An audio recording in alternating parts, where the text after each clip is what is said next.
in response to a lady mentioning about relaxing the conceptual mind, and Adidas says, what if you relax that perception too? In other words, what if there is no contraction whatsoever?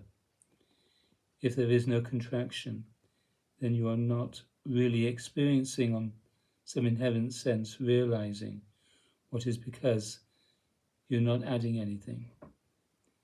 There's no you in the active sense affecting what is. You're not experiencing what is through any kind of medium of thought or sensation. It's just it.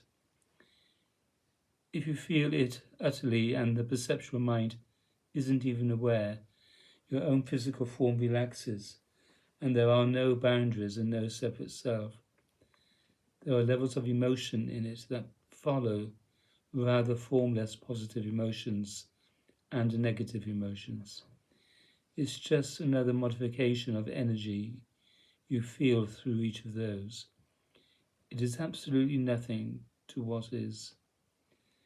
There's a kind of anxiety at the root of it. That's the ego knot. Feel through it.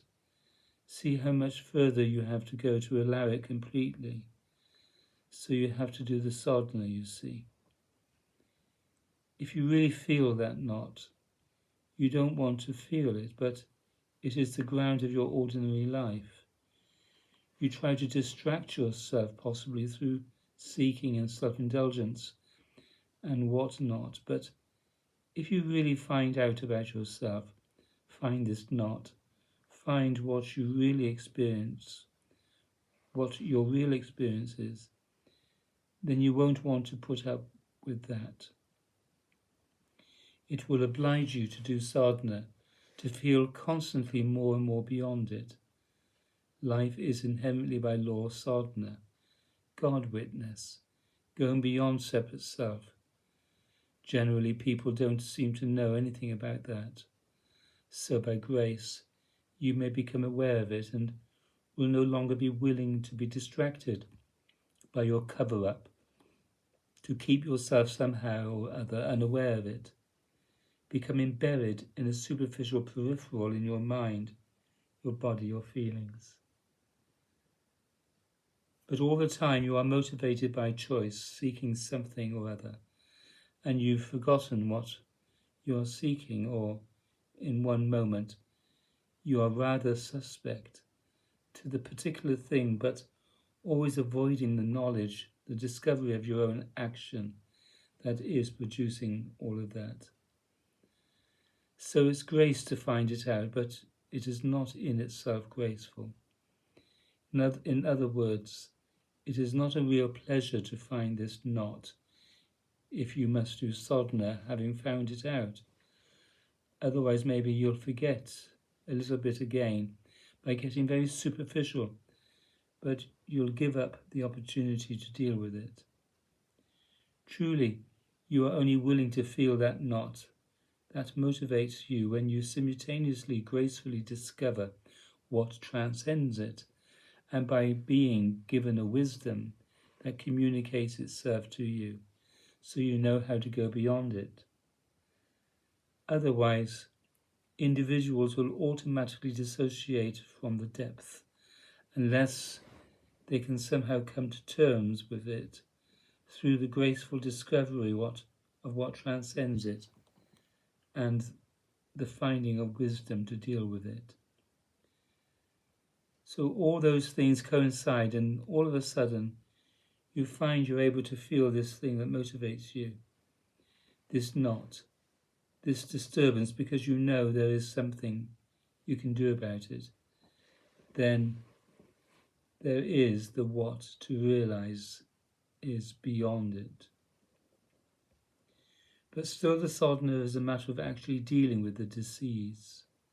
In other words, the religious life this way in particular is not about consolation, really, and distraction and so forth in the conventional sense, in the ego supporting sense.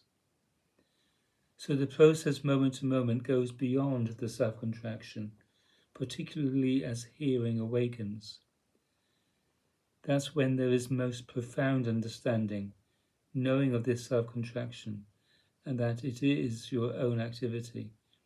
But even the sadhana from the beginning is about going beyond this knot and avoiding it through conventional mindedness and consolation and such. So the actual process is to stay in place, in this place of self-surrendering to me, to the point of self-forgetting, communion with me, truly going beyond it. It's that from the beginning, not really after hearing. Even from the beginning it is so. But you have to understand that that is what the sadhana is about, or you'll miss the point and think that religious life is about consolation or mere behavior and so forth.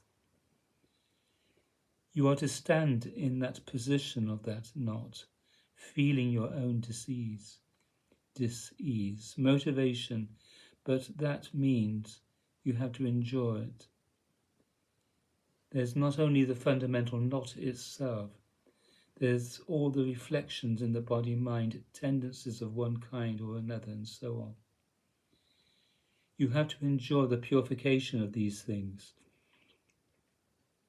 the standing in the knot position, sensitive to all the limitations of the disposition and surrender to me, to the point of forgetting it, relinquishing it, keeping the faculties all focused in me, in this communion.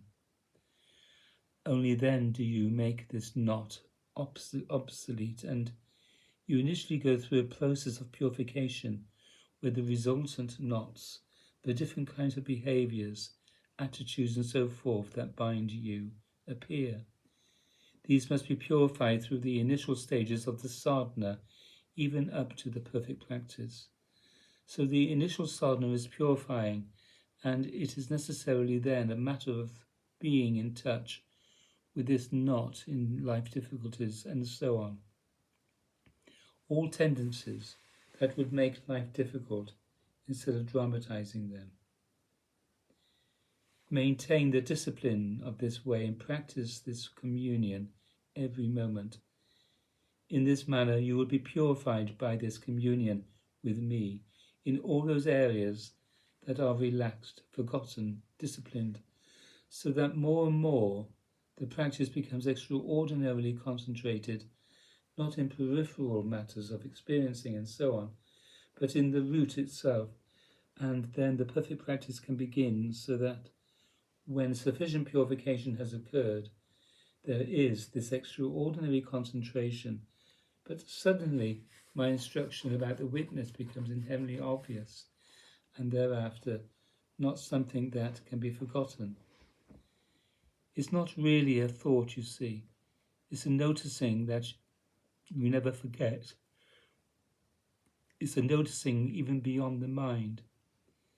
You can notice it, of course, for a moment, if I call you to. Isn't it true right now about what is arising? You will be witness of it. But to stand in the witness position itself truly requires purification of attention, and therefore the bondage signs in the body-mind altogether, and in life experience. So sadhana is tapas. You must be in the place of the knot, sensitive to the limitations in your own disposition. But in every moment, instead of dramatizing that, disciplining it, surrendering it to me, entering in the communion with me by forgetting the content that is simply the garbage result of not living in truth in the fullest, so it must be made obsolete. All the modifications of the fundamental reality must be purified and transcended. What there is to realize is the unconditional reality, the reality that is always already the case, even now. Now you are preoccupied with the modifications of that reality, of that divine reality, distracted by them and dissociated from the fundamental reality, but by this very knot. As soon as you enter into depth no superficiality as you did in the first part of this consideration. You are not doing so in the fullest or stable sense. As soon as you relax this fundamental feeling, you feel a knot there. You don't simply feel the inherent love bliss of reality, but you do feel it flowing through it. But you are experiencing this knot in the midst of it. To realize the divine self-condition, you have to go beyond that knot. So it's not really a matter of thinking, accumulating, experience, and so on. This is a matter of being established in that place, surrendering to me to the point of self-forgetting. And this allows a course of purification and development that becomes the perfect practice and ultimately the seventh stage demonstration. It is truly an inevitable process.